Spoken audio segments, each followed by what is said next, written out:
Meus amigos, vamos levar a nossa conversa hoje em dois tempos, em dois toques. Primeiro vamos falar da estrutura do futebol brasileiro. Ou o futebol brasileiro faz uma reforma profunda para se tornar um novo mercado, ou vai se ampliar a distância entre o nosso futebol, o futebol da América do Sul, com o futebol europeu. E isso terá certamente reflexos negativos. Por que é que isso acontece? Pela maneira insuportavelmente atrasada como se faz futebol no Brasil. Vamos explicar a coisa, vamos explicar o problema.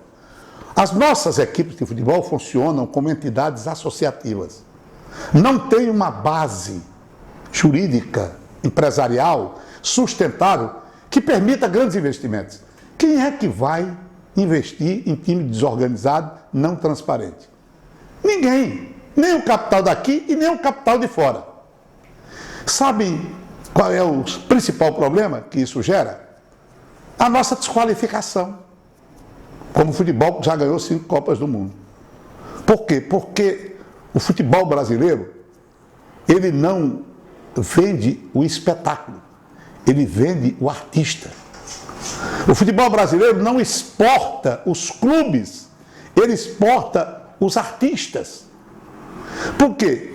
Porque na Europa 100% dos clubes funcionam regidos pela lei de mercado dentro de uma estrutura realmente empresarial. Tudo lá é feito para dar certo. Então a coisa aqui precisa mudar. Isso fere interesses. Vamos lá, os dirigentes de clubes, que sempre balançam a cabeça para tudo que é errado, não querem saber do futuro do futebol brasileiro. Eles querem o futebol como está aí. Confederação Brasileira de Futebol. A confederação não contrata ninguém, não vende jogador, não corre o risco dos clubes, não tem um calendário de vergonha, não organiza um campeonato forte, não cuida das suas divisões de base e, no entanto, tem o maior faturamento do futebol brasileiro. E ela é que deveria comandar realmente uma revolução, uma forma diferente de se fazer futebol. Mas não é isso que acontece. Há alguns investimentos de alguns clubes, mas isso pode não passar de um surto. A maioria das equipes está em estado falimentar, em petição de miséria, alguns times considerados da nobreza.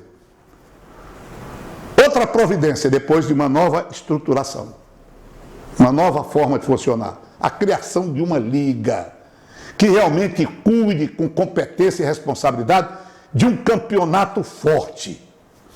Ou isso é feito, ou realmente vai ficar muito difícil para o futebol brasileiro diante desse desnível existente.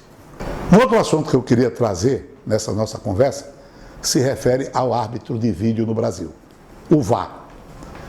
Eu desconfio sinceramente que há um movimento no sentido de se deixar de usar esse equipamento do futebol brasileiro. Tal a confusão que se formou. Eu não me refiro ao grito verdadeiro dos prejudicados.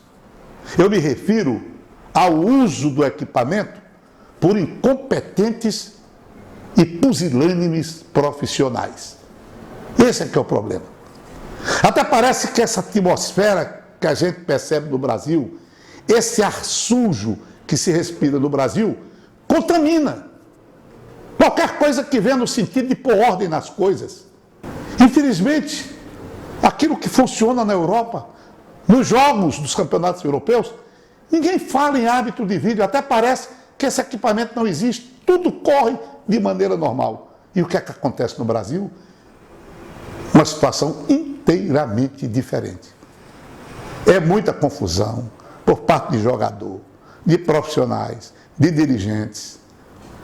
E, sobretudo, esse protocolo absurdo, e por que não dizer, imbecil no que tange as modificações na lei.